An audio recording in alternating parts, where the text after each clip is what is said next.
Hello everyone, welcome back to my channel enjoy the tale. ఇవాళ నేను explain చేయబోతున్న movie పేరు యమకా తాగి. ఇది ఒక తమిళ్ మూవీ. చాలా ఇంట్రెస్టింగ్ స్టోరీ అండి. ఎండ్ వరకు చూడండి. ఎక్స్ప్లెనేషన్ స్టార్ట్ చేసే ముందు మన ఛానల్లో వీడియో కనుక మీకు నచ్చితే please like, share and subscribe. ఇంకా మూవీ ఎలా స్టార్ట్ అవుతుందంటే మనకి ఒక చిన్న గ్రామాన్ని చూపిస్తారు.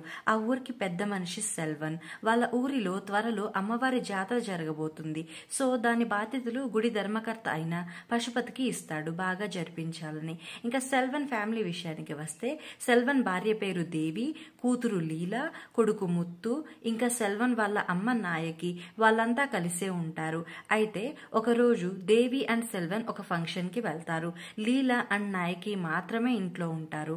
ఇదిలా ఉంటే సెల్వన్ ఇంట్లో ఒక రూమ్ ఉంటుంది. అది ఎప్పటి నుండో లాక్ చేసి ఉంటుంది. సెల్వన్ అమ్మ నాయకి ఎప్పుడు చూసినా సైలెంట్ గా దిగాలుగా ఆ రూమ్ వైపే చూస్తూ ఉంటుంది. కట్ చేస్తే సెల్వన్ కొడుకు ముత్తు తన ఫ్రెండ్స్ ని కలవడం చూపిస్తారు. ఊరిలో ఉన్న అమ్మవారి కిరీటం ముత్తు తన బిజినెస్ కి వాడుకోవడానికి తన ఫ్రెండ్స్ ద్వారా దొంగతనంగా తెప్పించి ఉంటాడు. వారం రోజుల్లో ఊరి జాతర కాబట్టి ముత్తుని ఆ కిరీటం తిరిగి ఇవ్వమని, లేకపోతే చాలా గొడవలు అయిపోతాయని చెప్తారు.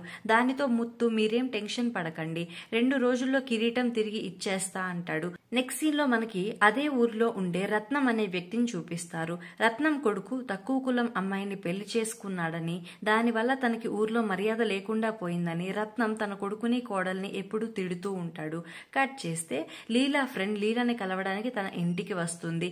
వాళ్ళు అలా మాట్లాడుకుంటూ ఉంటుంటే లీలాకి సడన్ గా బ్రీతింగ్ ప్రాబ్లం వస్తుంది. సో తనకి దగ్గరలో ఉన్న ఇన్హేలర్ తీసుకుని ఊపిరి తీసుకుంటుంది. దీని ద్వారా మనకి తెలుస్తుంది లీలాకి ఎప్పటి నుండో బ్రీతింగ్ ప్రాబ్లం అని. అయితే సడన్ గా లీలాకి తన ఇంట్లో ఏదో బ్యాడ్ స్మెల్ వస్తుంది అనిపించి ఇంట్లో గమనిస్తే ఆ కంపు లాక్ చేసి ఉన్న రూమ్ నుండి వస్తుందని అర్థమవుతుంది. సో లీలా తన పేరెంట్స్ ఫంక్షన్ నుండి ఇంటికి రాగానే ఆ గదిలో నుండి దారుణమైన వాసన వస్తుంది. ఏంటో చూడండి అని చెప్తుంది. అప్పుడు సెల్వన్ ఆ రూమ్ ఎప్పటి నుండో లాక్ చేసి ఉంది, మా అమ్మ కూడా అది తెరవడం మంచిది కాదని చెప్పింది అంటాడు. కానీ లీలా మాత్రం చూడండి నాకు ఆల్రెడీ బ్రీతింగ్ ప్రాబ్లం ఉంది, ఇప్పుడు ఈ కంపు భరిస్తూ ఎక్కడ ఉండాలి, రూమ్ ఓపెన్ చేసి ఏంటో చూడమని చెప్తుంది. ఇంకా సెల్వన్ ఆ రూమ్ డోర్స్ ఓపెన్ చేసి చూస్తే రూమ్ లో ఎప్పటివో బట్టలు, ఇంకా ఒక ఎలుక చనిపోయి ఉంటుంది. చచ్చిన ఎలుకని తీసుకొస్తున్న సెల్వన్ కి గుమ్మం తగిలి దెబ్బ తగులుతుంది.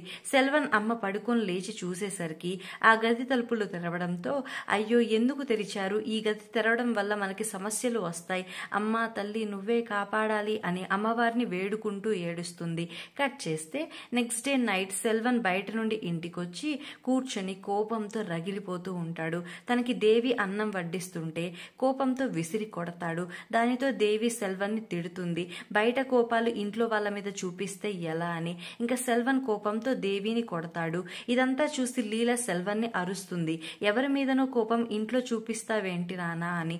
అప్పుడు సెల్వన్ నువ్వు సైలెంట్ గా ఉండు, నీకు ఆస్తమా, అందుకే నిన్ను నేనేం అనట్లా, నోరు మూసుకొని వెళ్ళు అంటాడు. దాంతో లీలా ఆడవాళ్ళు ఏం అనరని ఎలా అయినా కొడతారా, రోజు రోజుకి దిగజారిపోతున్నారని ఎదురు మాట్లాడుతుంది. దానితో సెల్వన్ కోపంగా లీలాని కూడా కొడతాడు. ఇంకా లీలా ఏడుస్తూ తన రూమ్ కి వెళ్లిపోతుంది. ఎంతసేపైనా మళ్ళీ లీలా తన రూమ్ నుండి బయటికి రాకపోవడంతో పడుకుందేమో అని లీలా రూమ్ లో లైట్స్ ఆఫ్ చేద్దామని వెళ్లిన దేవి ఆ రూమ్ లో లీలాని చూసి షాక్ అవుతుంది. లీలా ఉరివేసుకుని చనిపోయి ఉంటుంది. ఇంకా ఈ మ్యాటర్ ఫ్యామిలీ అందరికీ తెలుస్తుంది.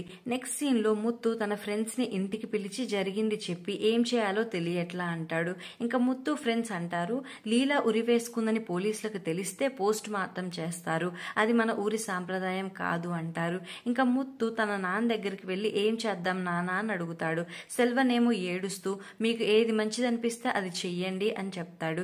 ఇంకా ముత్తు తన ఫ్రెండ్స్ ఏం డిసైడ్ అవుతారంటే ఊరు పెద్ద మనిషి సెల్వన్ కూతురు ఉరివేసుకొని చనిపోయిందంటే ఒక్కొక్కరు ఒక్కొక్కలా మాట్లాడతారు. సో లీలాకి ఆస్తమా ప్రాబ్లం ఉంది కదా, తనకి ఆస్తమా రావడంతో హాస్పిటల్ కి తీసుకెళ్లే లోపే చనిపోయిందని చెప్దామంటారు. ఇంకా అలానే అందరికీ చెప్తారు. ఊరిలో జనం చుట్టాలు అంతా వచ్చి లీలాని చూసి ఏడుస్తూ ఉంటారు. కట్ చేస్తే లీలాని శ్మశానానికి తీసుకెళ్లడానికి స్నానం చేపించి రెడీ చేస్తారు. ఇంకా టైం అయిందని ఒక నలుగురు వచ్చి లీలా శవాన్ని ఎత్తడానికి చూస్తారు. కానీ విడ్డూరంగా లీలా శవాన్ని వాళ్ళు అసలు ఎత్తలేరు. ఎన్నిసార్లు ట్రై చేసినా లీలా శవాన్ని వాళ్ళు ఇంచు కూడా కదిలించలేకపోయారు. అయితే సడన్ గా లీలా బాడీ మూవ్ అవుతుంది. దానితో శవాన్ని ఎత్తడానికి వచ్చిన అందరూ భయంతో పరుగులు పెడతారు. అలా బయటికి వచ్చిన ఒక వ్యక్తి లోపల జరిగిందంతా చెప్తాడు. కానీ బయట జనం ఎవరూ నమ్మరు. మళ్ళీ కొంతమంది లోపలికి వెళ్తారు శవాన్ని తీసుకురావడానికి. కానీ ఈసారి లీలా శవం లేచి కూర్చుంటుంది. దెబ్బకి మొత్తం బయటికి పరిగెడతారు భయపడి. బయట ఉన్న జనంకి ఏం అర్థం కాదు. ఏంటి చనిపోయిన లీలా శవం ఇలా కూర్చుంది అనుకుంటారు. ఇంకా సెల్వన్కి వచ్చిన కష్టం తీరే వరకు ఊరి జనం అంతా వాళ్ళతోనే ఉండాలనుకుంటారు. ఇంకోవైపు ముత్తు తన ఫ్రెండ్స్ తో మాట్లాడుతూ ఉంటాడు. వాళ్ళు ఏం ప్లాన్ చేశారంటే అమ్మవారి ఒరిజినల్ కిరీటం అమ్మేసి దాని ప్లేస్ లో డూప్లికేట్ ది పెట్టి ఆ డబ్బులు పంచుకోవాలనుకుంటారు. సో ముత్తు డూప్లికేట్ కిరీటం చేపిస్తాడు. లీలాని సెల్వన్ కొట్టిన రోజు నైటే ముత్తు ఆ డూప్లికేట్ కిరీటం తెచ్చి ఎప్పుడు మూసి ఉండే రూమ్ లో పెడతాడు. తర్వాతే లీల చనిపోతుంది. కట్ చేస్తే ఊరిలో ఉన్న లేడీస్ అంతా డిస్కషన్ స్టార్ట్ చేస్తారు ఇలా ఎందుకు అవుతుంది అని. ఒక ఆవిడేమో కోరికలు తీరకపోతే ఇలాగే అవుతుంది అంటుంది. ఇంకొక ఆవిడేమో లీలా మనకేదైనా చెప్పాలనుకుంటుందేమో అందుకే ఇలా అవుతుంది అని మాట్లాడతారు.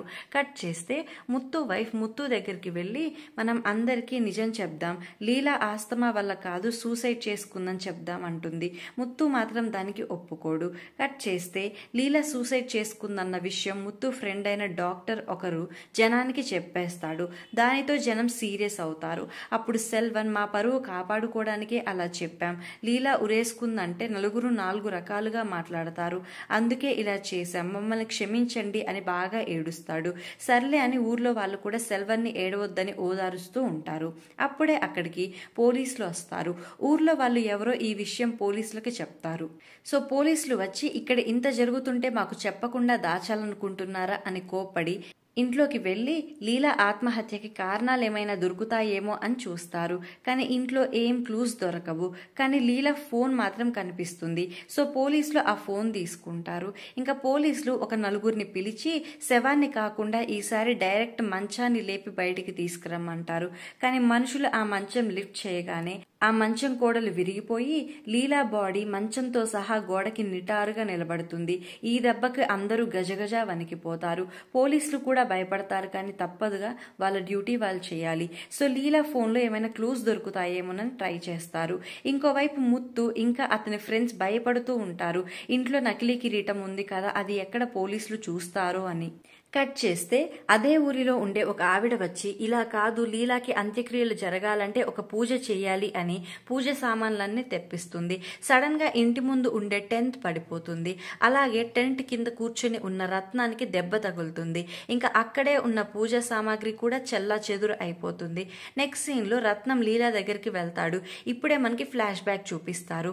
లీలా చనిపోయే ముందు రోజు రత్నం కారులో వెళ్తూ ఉండగా ఒక చోట లీలా ఎవరో అబ్బాయితో మాట్లాడడం చూస్తాడు.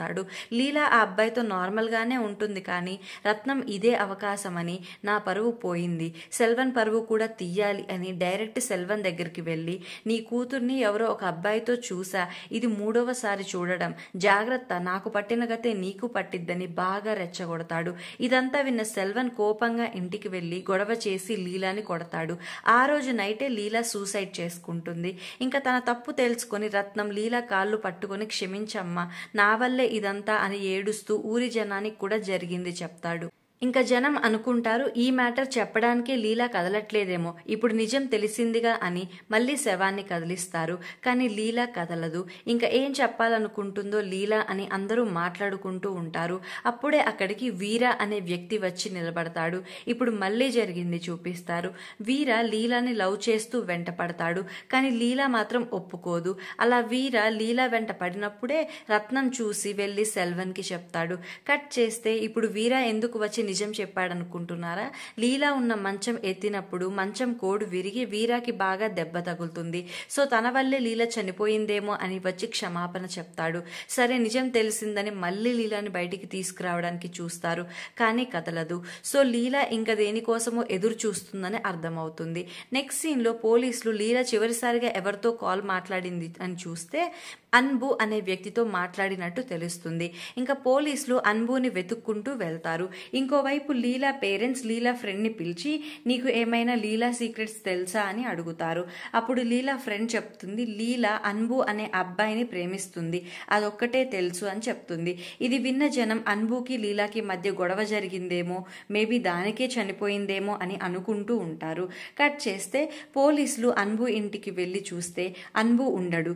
ఇక్కడే మనకి తెలుస్తుంది లీలా చనిపోయిందని తెలిసాక అన్బు చాలా ఏడుస్తూ లీలాని చూడ్డానికి తన ఇంటికి వెళ్దామనుకుంటాడు. కానీ అన్బు నాన్న మాత్రం అన్బుని వెళ్ళనివ్వడు. ఎందుకంటే అన్బు అక్కడికి వెళ్తే అతని వల్లే చనిపోయిందని అనుమానించి గొడవ చేస్తారని పంపడు. కానీ అన్బు మాత్రం దారుణంగా ఏడుస్తూ ఉంటాడు. సో వాళ్ళ నాన్న అతని బాధ చూడలేక లీలా దగ్గరికి తీసుకెళ్తాడు. అన్బు వాళ్ళు వెళ్ళగానే పోలీసులు వస్తారు. అందుకే పోలీసులకు అన్బు కనిపించాడు ఇంట్లో. ఇప్పుడే మనకి ఫ్లాష్ బ్యాక్ చూపిస్తారు. అన్బు అండ్ లీలా చాలా లవ్ చేసుకుంటారు. అన్బు అండ్ లీలా ఇద్దరు క్యాస్ట్లు వేరు. అన్బు తక్కువ కులం అబ్బాయి అవడంతో ఈ ఊరిలో పెళ్లి చేసుకుని సంతోషంగా ఉండలేమని, నువ్వు బయట ఊరిలో జాబ్ తెచ్చుకో, అక్కడికి వెళ్ళి మనం సంతోషంగా ఉండొచ్చు అని లీలా ఎప్పుడూ అన్బుకి చెప్తుంది. కానీ అన్బు మాత్రం నేను వేరే ఊరికి రాలేను, మా అమ్మ నాన్న ఈ ఊర్లోనే ఉన్నారు, నేను వాళ్ళని చూసుకోవాలి, ఏదో ఒక పని చేసుకుంటూ ఈ ఊర్లోనే ఉంటాను అంటాడు. అలా వాళ్ళిద్దరికి గొడవ జరుగుతుంది. అదే వాళ్ళిద్దరూ చివరిసారి కలవడం. తర్వాత లీలా సూసైడ్ చేసుకుంటుంది. కట్ చేస్తే అన్బు లీలా ఇంటికి వస్తాడు. అన్బు రాగానే ముత్తు ఇంకా సెల్వన్ అన్బుని కొడతారు. కానీ ఊరి జనం వాళ్ళని ఆపి అన్బుని లీలాని చూడ్డానికి పంపుతారు. అన్బు వెళ్లి లీలా కాళ్ళు పట్టుకొని బాగా ఏడుస్తూ నన్ను క్షమించు, నీకోసం ఏదైనా చేస్తా, ఒక్కసారి తిరిగిరా అని కుమిలిపోతాడు. నెక్స్ట్ సీన్ లో ఒక వ్యక్తి వచ్చి లీలా ఉన్న మంచానికి తాడు కట్టి లాగుతాడు. తాడు తెగిపోతుంది కానీ లీలా కదలదు. ఇదంతా చూసి సెల్వన్ అమ్మ ఏడుస్తుంది. ఆ గది తెరవద్దంటే తెరిచాడు, ఇప్పుడు అది ఓపెన్ చేయడం వల్లనే ఇదంతా అని, అసలు ఆ గది ఎందుకు మూసేసి ఉందో చెప్తుంది. ఆ రూమ్ లో సెల్వన్ అమ్మ వాళ్ళ అక్క సూసైడ్ చేసుకుని చనిపోయింది. మా అక్క చీరలన్నీ ఆ గదిలోనే ఉన్నాయి. ఆ గది ఓపెన్ చేశాక తన ఆత్మ లీలా ఒంట్లోకి వచ్చిందేమో అని తన అక్క చీరలన్నీ తెచ్చి లీలా ఒంటి మీద పెట్టి లీలాని వదిలే అక్క, లీలాని వదిలే వెళ్ళిపో అని ఏడుస్తుంది. అయినా కూడా లీలా కదలదు. నెక్స్ట్ సీన్ లో ముత్తు ఫ్రెండ్స్ అందరి కళ్ళు కప్పి ఇంట్లో ఉన్న కిరీటం బయటికి తీసుకొస్తారు. వాళ్ళు అలా కిరీటం తీసుకెళ్లడం ఒక అమ్మాయి చూస్తుంది. కట్ చేస్తే పోలీసులు అన్బుతో నువ్వు లీలా చనిపోయే ముందు తనతో 15 మినిట్స్ మాట్లాడావు, ఏం మాట్లాడావో చెప్పు అని అడుగుతారు. అప్పుడు అన్బు సార్ నేను అంతసేపు మాట్లాడలేదు, నేను 5 నిమిషాలు మాట్లాడాను, తర్వాత కాల్ కట్ అయిపోయింది, మీకు నమ్మకం లేకపోతే లీలా ఫోన్ చెక్ చేయండి, లీలాకి నా కాల్ రికార్డ్ చేసుకునే హ్యాబిట్ ఉంది, తన రికార్డింగ్స్ చూడండి మీకే తెలుస్తుంది అని చెప్తాడు. ఇప్పుడే మనకి ఫ్లాష్ బ్యాక్ చూపిస్తారు. లీలా చనిపోయే ముందు రోజు నైట్ అన్బుకి కాల్ చేసి సిటీలో జాబ్ చూసుకోమని అడుగుతుంది. కానీ అన్బు ఒప్పుకోడు. దానితో కోపంగా లీలా కాల్ కట్ చేయకుండా మొబైల్ పక్కన పడేస్తుంది. అన్బు కూడా సిగ్నల్ ప్రాబ్లం అనుకుని ఫోన్ వదిలేసి బయటికి వెళ్ళిపోతాడు. అన్బు కూడా కాల్ కట్ చేయడు. ఇద్దరు కాల్ కట్ చేయరు. రికార్డింగ్ ఆన్ లోనే ఉంటుంది. ఇక్కడే మనకి ఊహించని ట్విస్ట్ వస్తుంది. ముత్తు కిరీటం ఇంటికి తెచ్చిపెట్టి లీలా మాట్లాడిన మాటలన్నీ బయట నుండి వింటాడు. ముత్తు వెళ్లి లీలాని కోప్పడతాడు. ఎవరిని పడితే వాడిని ప్రేమిస్తే పెళ్లి చేస్తాం అనుకుంటున్నావా, మర్యాదగా వాణ్ణి వదిలే అంటాడు. అప్పుడు లీలా నువ్వు కూడా ఒక తక్కువ కులం అమ్మాయిని ప్రేమించానని నమ్మించి వాడుకొని వదిలేసావుగా, ఆ అమ్మాయి బాధ తట్టుకోలేక చనిపోయింది, నాకు అంతా తెలుసు, నువ్వు నా విషయంలో ఇన్వాల్వ్ అవ్వకు అంటుంది. ఇంకా అలా జరిగిన గొడవలో లీలాకి ఆస్తమా వస్తుంది. లీలా ఇన్హేలర్ తీసుకోబోతూ ఉంటే ముత్తు ఇన్హేలర్ ఇవ్వకుండా లీలా గొంతు మీద కాలు పెట్టి తొక్కి చనిపోయేలా చేస్తాడు. లీలాని తనే చంపి ఆత్మహత్యగా క్రియేట్ చేస్తాడు. ఈ గొడవ అంతా కాల్లో రికార్డ్ అవుతుంది. కాల్ రికార్డింగ్ ద్వారా నిజమంతా తెలుస్తుంది. ఈ విషయం బయటికి తెలియడంతో ముత్తు పారిపోబోతాడు. కానీ సెల్వనే ముత్తుని పోలీసులకు పట్టిస్తాడు. అప్పుడు ముత్తు అంటాడు, నీకు విషయం తెలుసుంటే నువ్వు కూడా నేను చేసిందే చేసేవాడివి నానా అని. ఇంకా లీలా అమ్మ లీలా దగ్గరికి వెళ్లి బోరున ఏడుస్తుంది. అయ్యో నా కొడుకే చంపేశాడే అది ఇది అని. సడన్ గా లీలా శవం తన అమ్మ ఒళ్ళోకి పడిపోతుంది. అంటే లీలా చెప్పాలనుకున్న నిజం రివీల్ అయిపోయింది కాబట్టి లీలా తన అమ్మ ఒడిలో పడిపోయింది. ఇంకా లీలా అంత్యక్రియలు చేస్తారు. ముత్తు ఫ్రెండ్స్ కిరీటం దొంగతనం కూడా బయటపడి వాళ్ళని పోలీసులు తీసుకెళ్తారు. ఇలా మూవీ ఎండ్ అవుతుంది. ఎక్స్ప్లెనేషన్ నచ్చితే please like, share and subscribe. Thanks for watching.